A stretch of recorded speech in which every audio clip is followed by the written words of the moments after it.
वाकई में दिल दहलाने वाली घटना सुबह सामने आई और उसने ये सोचने को मजबूर किया कि ये जो नफरत रोज आपके घरों में परोसी जाती है, टीवी चैनल के माध्यम से, आपके ड्राइंग रूम में, आपके बेडरूम्स में, जहां देखो व्हाट्सएप के माध्यम से, सोशल मीडिया के माध्यम से, ये नफरत वाकई में इस देश के लोगों को हैवान और राक्षस बना रही है।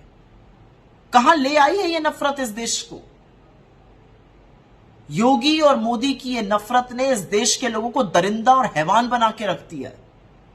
जयपुर मुंबई की एक ट्रेन में आरपीएफ के कांस्टेबल चेतन सिंह नामक व्यक्ति ने अपने वरिष्ठ साथी टीकाराम मीणा की और 3 और लोगों की हत्या कर दी और हत्या के बाद शव के पास खड़े होकर, जिसमें 2 मुसलमान थे, खड़े होकर कहा अगर हिंदुस्तान में रहना है तो योगी मोदी कहना है। ये कौन सी भक्ति है? ये क्या हैवानियत है? पहले उसने गोली मारी अपने वरिष्ठ टीकाराम मीणा को, उसके बाद मधुबनी के एक व्यक्ति अब्दुल कादिर को गोली मारी, उसके बाद वो पैंट्री में गया, उसने वहां पर एक आदमी को मार डाला, उसके बाद वो दूसरे कोच में गया और जयपुर के एक चूड़ी बेचने वाले व्यक्ति असगर काई की गोली मार के हत्या कर दी। और वहां पर उसने ये कहा कि टीवी चैनल के माध्यम से पता चलता है, वो दिखाते हैं कि पाकिस्तान में आपके आका है और हिंदुस्तान में रहना है तो योगी मोदी कहना है। ये क्या हो गया है इस देश में? और कब सोचेंगे हम कि नफरत के चलते हम इस देश में ज़ॉम्बीज बना रहे हैं, हम इस देश में चलते फिरते हैवान बना रहे हैं। आज चेतन सिंह था, कल कोई और होगा। इस पर विचार कब होगा? क्या नफरत से भरा यह देश कभी आगे बढ़ पाएगा?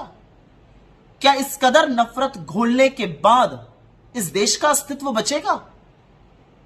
आज सवाल सबके सामने यह है कि ये सिर्फ चेतन सिंह की बात नहीं है, या टीकाराम मीणा की बात नहीं है, या असगर काई या अब्दुल कादिर की बात नहीं है। ये बात है कि अगर संभवतः इन लोगों की लड़ाई जो थी वो कुछ समुदाय को लेकर हुई, तो अगर मैं आपके लीडर को नहीं मानूंगा और अगर मैं योगी की तारीफ नहीं करूंगा या मोदी की बुराई कर दूंगा तो आप मुझे गोली से उड़ा दीजिएगा। अब आप उसको जो भी कह लीजिए, आप कहने वाले कह रहे हैं कि वो मानसिक रूप से परेशान था तो ऐसा व्यक्ति नौकरी पर ही क्यों था, लेकिन ट्रिगर जो था वो था हिंदू मुसलमान में लड़ाई। ट्रिगर जो था वो हिंदुस्तान पाकिस्तान था। ट्रिगर जो था वो मोदी योगी की भक्ति था।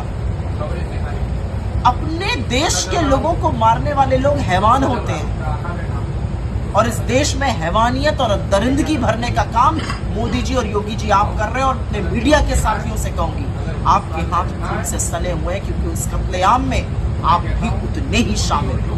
जो रोज नफरत का बाजार लगाते हैं, याद रखिए ये लोगों की जान है। अपनी टीआरपी के लिए जो आपस में लोगों को लड़वाते हैं, किसी का घर तबाह कर, कब सोचिएगा इसके बारे में। नफरत के बाजार में मोहब्बत की दुकान चलानी जरूरी है, लगानी जरूरी है, उसका पढ़ना जरूरी है, क्योंकि लोग मोहब्बत से एक साथ और शांति से एक साथ रह सकते हैं। नफरत करके, घृणा करके, लड़ के, भिड़ के, मार काट करके कभी किसी का भला नहीं हुआ है। इस देश को बख्श दीजिए और आपस में लोगों को लड़वाना छोड़ दीजिए।